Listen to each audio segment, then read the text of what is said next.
Okay, hello, welcome back. Apologize for the background, I'm at work. Also, I seem to be getting darker and lighter periodically, so I apologize for the quality of the video right there. This is going to be a response to Yellow Flash. He did a live stream a little while ago, and he had issues with a philosophical concept called the problem of evil. And I tried to respond, but in a live stream you only have 200 words, and I couldn't get much information out there. So he sent me a link so I could join him, and yeah, I think this is a family trait, but I think my entire family exudes an electrical field that causes poltergeists to appear in electronic devices because, yeah, I couldn't get the link to work, so we couldn't have the full conversation, sadly. Or it's either the poltergeist or I'm incompetent. I'm going to go with poltergeist. So, anyway, we're going to discuss kind of the problem of evil, and not in too great detail. We're going to mostly go with the just respond to the issues that Yellow Flash had with this particular problem. So first off, to define it in very, very basic terms, it is far more complex than this, trust me on that. You could have a discussion for hours about the intricacies and details of this. It basically says, how can a kind, loving God exist if bad things happen in the world? That's really simplifying the intricacies of it, but for basic terminology, it's a good definition. So there are a couple of answers to that, of why evil exists in the world if God is kind and loving. I'm going to go into further detail on this one, but free will is one of the answers. I'll go into further details in a second. The other answer is kind of interesting, and it was actually broached by a little-known Jewish prophet named Lehi in around 600 BC is when he lived. And he basically stated that there has to be an opposition in all things. It's kind of a yin-yang thing.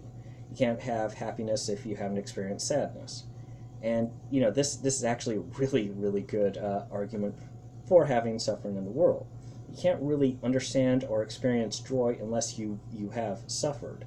And I think people who are, you know, undergoing a lot of pain, cancer, and all that pain and stuff like that, greatly appreciates the moments where they are pain-free. Just far more than a person who's never experienced pain, at least pain on that level, would appreciate.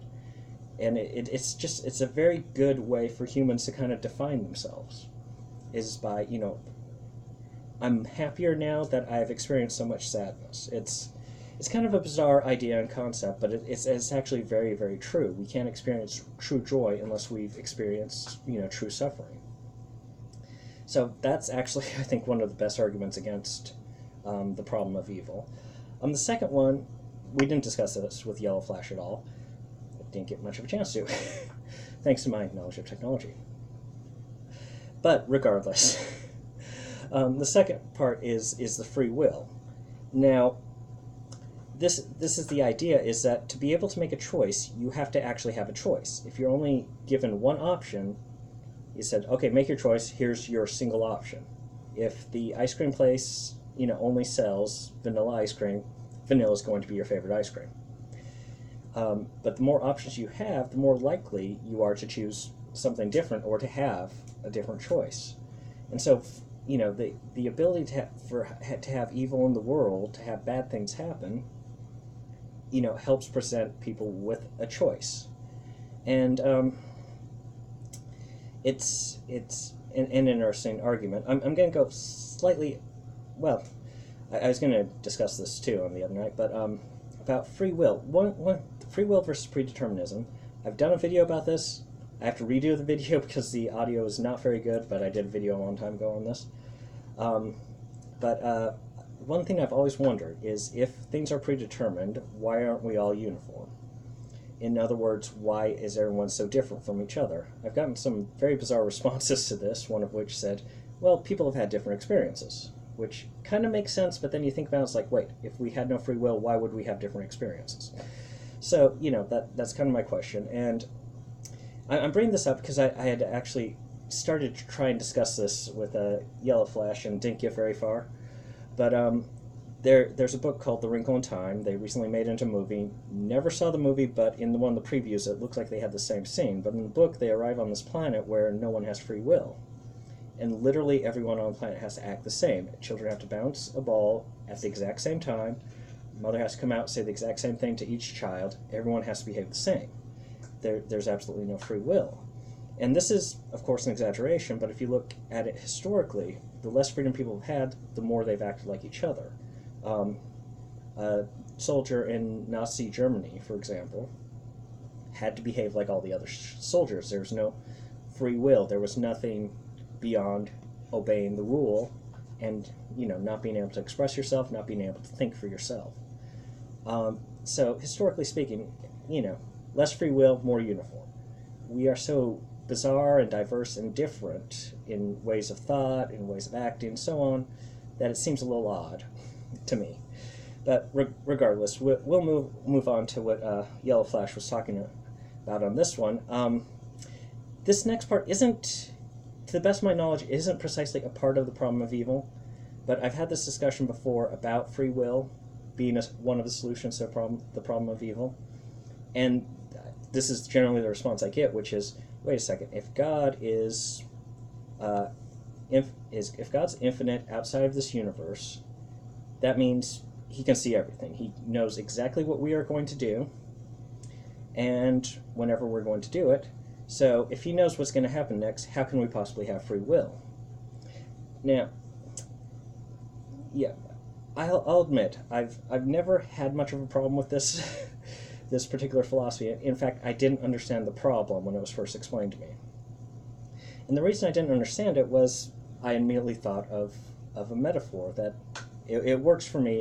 It may not be satisfactory for everyone else, but when I was a child, and I'd be given a decision that for a child would be very, very difficult.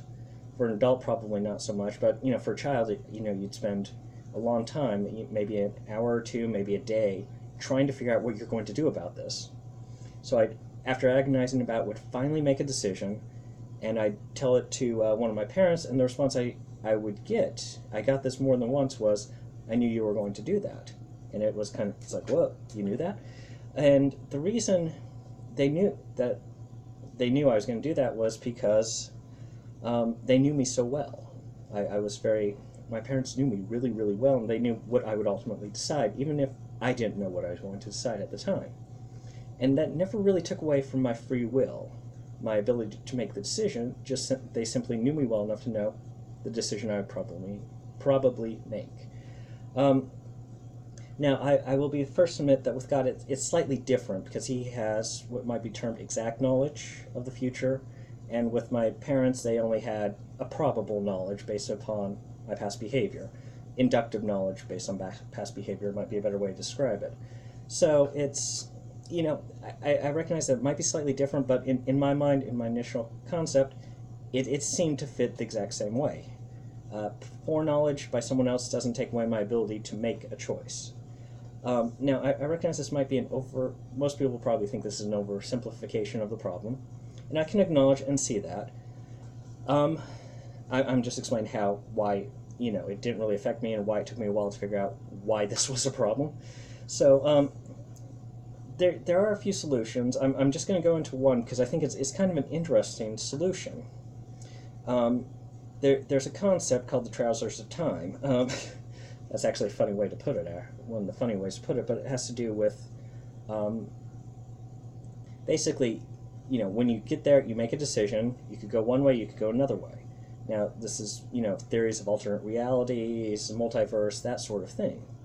So the idea is, what if God doesn't see, if God sees everything, he doesn't just see what it actually is going to happen, he sees every possible thing that could happen. So that way, there's much, much more choice given to us. There's actually an interesting amount of religious proof for this. There are many, many stories of, actually the Bible phrases this really well in Luke something or other, I'd have to look it up, when it says, many are called but few are chosen, which basically and if you look in the scriptures, a lot of people are called to do something, but they don't necessarily go and do it. Jonah would be a good example of this. He pretty much did the opposite until he got swallowed by a giant fish and was forced to do, the right thing, essentially. And I'm sure he learned a lesson from it. We don't know too much beyond that initial story of him. Judas Iscariot would be another example of this. He was called to be an apostle and to do the right thing, and he made several comments and several choices, if you study his actions, that were not very good. Not just the betrayal of Christ, but several things that were, at the very least, questionable that he did. And so he was called to be an apostle, which, whether you believe in it or not, he was called to be a really, really good person, and he ultimately wasn't. So just because God gives you these options and these choices, and what you make of them is up to you, is kind of the religious concept I'm going with right there. And I think it's actually kind of an elegant solution to that. God sees all possibilities, not just what actually will 100% happen. Anyway, that was kind of a quick look at the problem of evil. Hopefully I will have responded to Yellow Flash's comments, or his concerns about this. Maybe it'll make sense. Maybe he'll just say, he's wearing a blue shirt, we can't take him seriously. Regardless, anyway, like and subscribe if you like this. I will see you in the next video, hopefully with a better background. Bye.